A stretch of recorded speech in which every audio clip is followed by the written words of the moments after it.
మంచు విష్ణు మాత్రం తన ఫ్యామిలీలో ఇన్ని రోజుల పాటు జరుగుతున్న ఈ గొడవలు తొందరలో ఆగిపోతే బాగుండు అన్నట్టుగా కొన్ని మాటలైతే చెప్పడం జరిగింది. అయితే అది విన్న తర్వాత ఫ్యాన్స్ అందరూ కూడా ఆయనకి ఎవరైతే యాంటీగా ఉంటారో వాళ్ళందరూ కన్నప్ప సినిమా వస్తుంది కదా, అందుకోసమే కదా మీరు ఇలా మాట్లాడుతుంది అంటున్నారు. ఖచ్చితంగా ఆయన మాట్లాడింది కూడా అదే సందర్భంలోనే.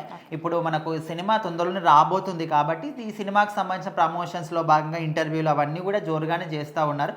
సో ఒక ఇంటర్వ్యూలో మాట్లాడుతున్నప్పుడు ఆయన ఈ విషయాలు చెప్పాడనమాట. అక్కడ ఉన్న యాంకర్ ఒక క్వశ్చన్ అడిగారు, ఎట్లా అంటే మీ ఫ్యామిలీలో గొడవలు జరుగుతున్నాయి కదా, సో మరి ఆ ఎఫెక్ట్ ఏమైనా మీ సినిమా మీద పడే ఛాన్స్ ఉందా అనే విధంగా అడిగినప్పుడు తను ఈ విధంగా చెప్పుకోవడం జరిగింది. అంటే ఇప్పుడు ఎప్పటి నుంచో కూడా చాలా మంచి కలిసిమెలిసి ఉన్న ఫ్యామిలీలో ఇంత సడన్గా గొడవలు రావడం అంతా కూడా మేము కూడా ఊహించలేదు. సో ఇంతవరకు వస్తుందని కూడా అనుకోలేదు. ఎందుకంటే తారస్థాయికి వెళ్ళిపోయింది. కోర్టులని కేసులని ఒకరి మీద ఒకరు దాడి చేసినంత రేంజ్ కూడా వాళ్ళ గొడవలన్నీ వెళ్ళిపోయాయి అనమాట. సో ఇప్పుడు కన్నప్ప సినిమాలో ఎట్లా అంటే భారీ భారీ తారాగణంతో భారీ ఇన్వెస్ట్మెంట్తో ఇప్పటికే మనం వచ్చిన గ్లిమ్స్ కావచ్చు, పోస్టర్లు, అదేవిధంగా సాంగ్ కావచ్చు, అన్నీ కూడా చాలా మంచి రెస్పాన్స్ వస్తుంది. సో దానికి తోడు ఈ సినిమాలో ప్రభాస్ ఉంటున్నాడని తెలిసినప్పటి నుంచి కూడా ఇంకా క్రేజ్ అనేది పెరిగిపోయింది అనమాట ఈ సినిమాకి.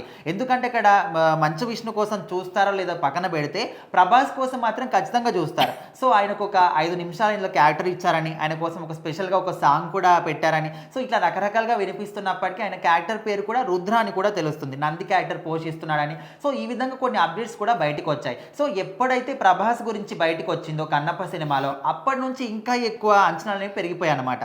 సో ఇప్పుడు ఆయన ఏం మాట్లాడుతున్నారంటే, ఈ గత కొద్ది కాలంగా మేము ఇంత కష్టపడి సినిమా తీస్తున్నాము, భారీ భారీ తారాగణాన్ని ఇన్ఫ్లుయెన్స్ చేశాము, సో ఈ సినిమా తొందరలోనే రాబోతుంది. సో ఎట్టి పరిస్థితిలో ఇంత కష్టపడి చేసిన సినిమాకి ఫ్యామిలీ గొడవలు అనేవి ఏమాత్రం కూడా దీనికి ఎఫెక్ట్ కావద్దు. సో తొందరలోనే ఈ ఫ్యామిలీ గొడవలు అన్నీ కూడా ముగిసిపోతే బాగుంటుంది. నేను కోరుకునే కోరిక కూడా అదొక్కటే, దేవుణ్ణి కావచ్చు, అదేవిధంగా మహాశివుడే స్వయంగా ప్రత్యక్షం ఒక కోరిక కోరుకోమంటే మా నాన్నగారికి ఎప్పుడు కూడా నేను కొడుక్కా పుట్టాలని కోరుకుంటా. ఎందుకంటే ఇప్పటికే మేము చాలా దూరం, అంటే ఒక ఎడబాట్లాగా అయిపోయింది.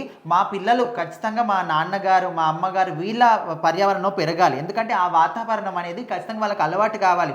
ఈ రోజుల్లో ప్రతి ఒక్కరు కూడా పిల్లల్ని వదిలేసి ఇంకెక్కడో ఫారెన్లో చదివించడం కానీ, అదేవిధంగా ఇక్కడ ఒకటే దగ్గర ఉన్నప్పటికీ కూడా వాళ్ళని వదిలేసి ఎక్కడో ఉండడం కానీ, ఇలాంటివన్నీ కూడా చేస్తూ ఉన్నారు. అట్లా నా పిల్లలకు ఉండొద్దు, వాళ్ళ సమక్షంలోనే వాళ్ళు పెరగాలి. సో ఈ విధంగా నేను కోరుకుంటాను. ఖచ్చితంగా ఈ ఫ్యామిలీ గొడవలు, పర్సనల్ ప్రాబ్లమ్స్ అనేవి అన్నీ కూడా ఈ పెద్ద సినిమా మీద ఎఫెక్ట్ కావద్దు అనే విధంగా తను మాత్రం చెప్పడం జరిగింది.